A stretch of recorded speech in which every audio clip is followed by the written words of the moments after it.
Good morning, Oviedo. I'm Margaret. I hope you guys are excited about the second week of school. Today is Tuesday, August 20th, 2019. Let's get the show started. Please stand for the pledge. I pledge allegiance to the flag of the United States of America and to the republic for which it stands, one nation, under God, indivisible, with liberty and justice for all. Due to field maintenance, the start of off-season girls lacrosse is canceled for Tuesday, August 20th. First practice will be Thursday, August 22nd. As always, we will be on the backfield at 5:30 p.m. and all are welcome. Contact Coach Dean at laxcoachdean@gmail.com if you are interested or have any questions. Art Club interest meeting is today after school in room 5-022. Attention juniors and seniors interested in Powder Puff. Sign-ups start today, August 19th, in the Commons during both lunches for both players and cheerleaders. There must be 12 participants in order to have a team. Registration is due by August 28th. Please pick up a player or cheerleader release form outside Miss Finnegan's room 8220. You must have your completed form and payment in order to register. Any new student to Oviedo High School interested in cheerleading tryouts are Tuesday and Thursday. Please get a packet from athletics or room 8210. You must have a white card in order to try out. GSA will be meeting August 23rd at 2:30 to 3 o'clock in Mr. Cap's room 12-013. Join them for a fun year in an inclusive, non-judgmental environment. The schedule and flyers for Underclass Photo Day will be distributed this afternoon. Plan to come to the RWL gym with your English class for your photo. If you are buying one, bring your package with money and info filled out. Remember to dress appropriately and according to the Seminole County dress code, otherwise they will not be able to take your photo. Now, let's go over to Mr. Maitland for an important message regarding parking rules. Good morning, Lions. I want to make sure I cover something for you seniors, the back parking lot. We will start to sticker vehicles tomorrow that do not have a back parking lot from this school year hang tag. This is to eliminate those of you who do not have the proper hang tag, which then frees up the numbered spots for those students who have done the right thing, purchased their hang tag. They need to park in their designated parking spot. Please understand, guys, this school year, your tag corresponds to your spot number. Park in the spot number that is on your hang tag. So to be clear, tomorrow, vehicles that do not have the proper back parking lot 2019-2020 hang tag will be stickered. Okay, we put out some warnings on Friday. We're going to try to get some more warnings out Monday. But guys, it's time to park where you're supposed to. If you have not bought your parking pass yet, please park in the front parking lot for now until you get that hang tag.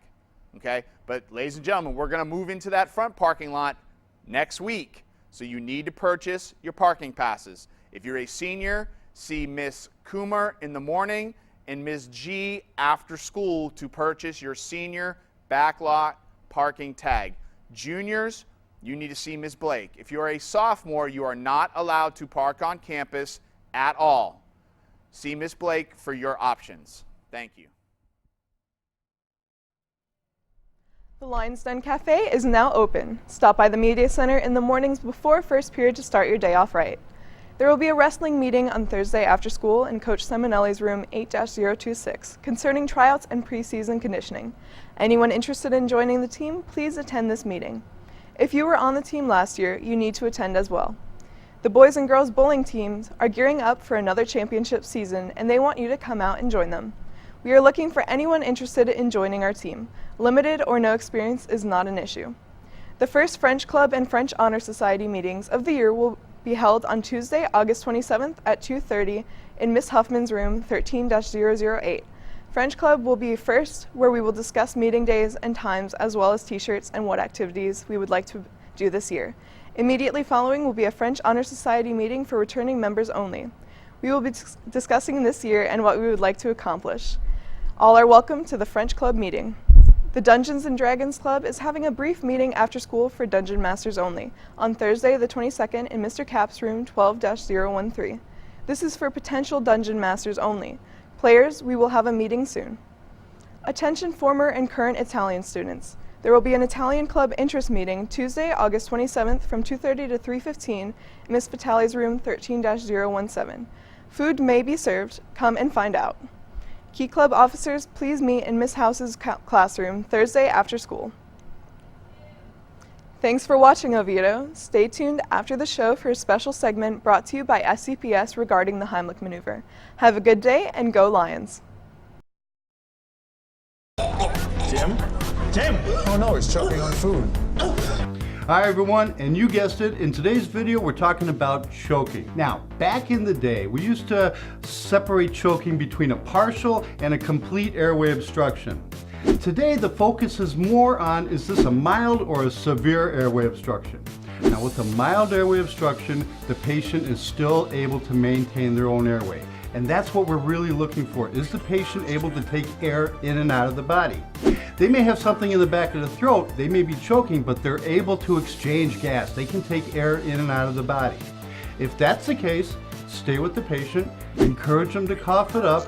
They may have a little wheezing, but they're moving air, stay with them. If need be, call EMS, have professional help come, but stay with the victim, encourage them to cough it up. Now, with a severe airway obstruction, the patient cannot move air. That's the difference. There's no effective air exchange. They may not be able to speak, they can't produce an effective cough, they may have very high-pitched wheezing, they may start turning blue, cyanosis. These are all signs of a severe airway obstruction, and we have to go to work immediately. Now, with the adult, we're going to perform the Heimlich maneuver. Now, before we talk about relieving choking, let's talk about breathing. How do people breathe? Well, you breathe mostly through contracture of your diaphragm.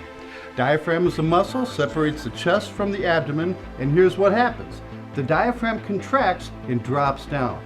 When this happens, you suck air in. The diaphragm comes back up, you blow air out. That's how we breathe, the diaphragm going up and down, up and down. So the Heimlich maneuver, the whole principle is to move the diaphragm upward so we can move air quickly out of the body. To do this in the adult, you're going to position yourself behind the adult, and we have to get under the diaphragm and move the diaphragm upward. We have to get into the abdomen, which means your thumb has to go into the patient. If you put this part of your hand into the abdomen, you're not going to get under the diaphragm. So you have to turn, make sure your thumb is in. Wrap your arms around the victim. You're going to be below the xiphoid, above the belly button, and you're going to give inward, upward thrust, sharp thrust, almost a punch. As opposed to a chest compression during CPR, nice rhythmic compressions, same speed up and down, like a piston.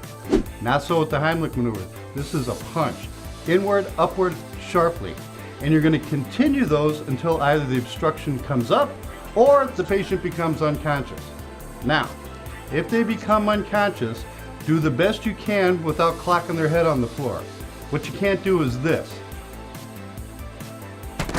Now, once the victim becomes unconscious, your next step, call 911. If you're alone, leave the victim, call 911. If someone else is around, send them to call 911.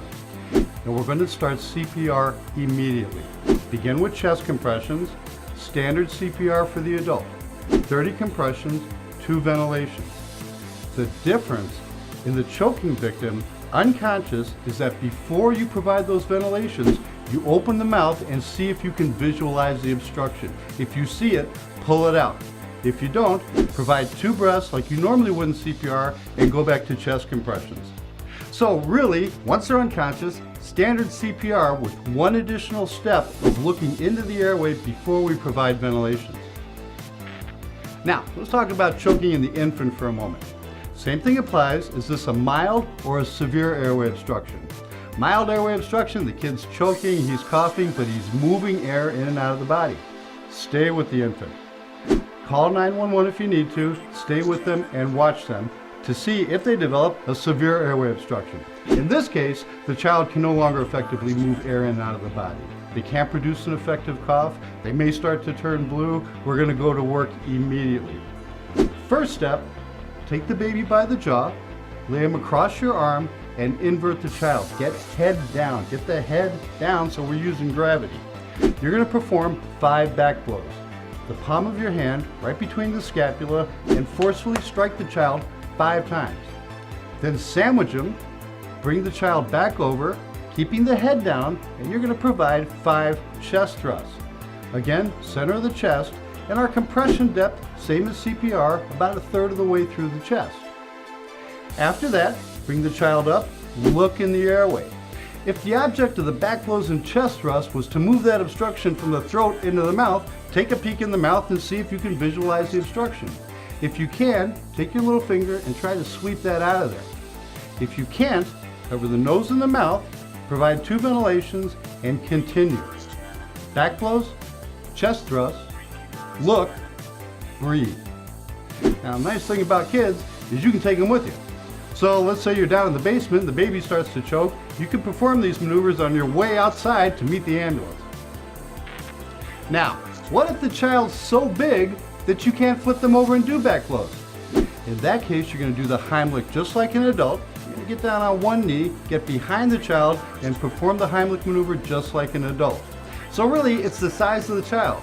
If you can grab this infant, flip him over, and you're able to do effective back blows and chest thrusts, then that's what you do. If the child is so large that you can't do that, then you get down on one knee and perform the Heimlich maneuver same as an adult. Now, when providing these back blows, you may need to kneel down, maybe get your arm against your knee, or maybe sit down and have the child on your lap. The idea is that you have the head down and you're able to do effective back blows. If you can hold the child, if they're small enough, if you can hold them and do effective back blows holding them, fine. If not, you may have to sit down or kneel down and place your arm against your leg to provide adequate back blows. What's important in the infant is that we go to work immediately for a severe airway obstruction. However, you're going to perform these maneuvers for about 2 minutes, then activate EMS. You're still going to need professional help coming, call 911, but go to work first, work for a couple minutes, then call 911 or send someone to call 911. So this has been a quick review of choking in the adult, child, and infant. Thanks for watching. I'll see you in the next video.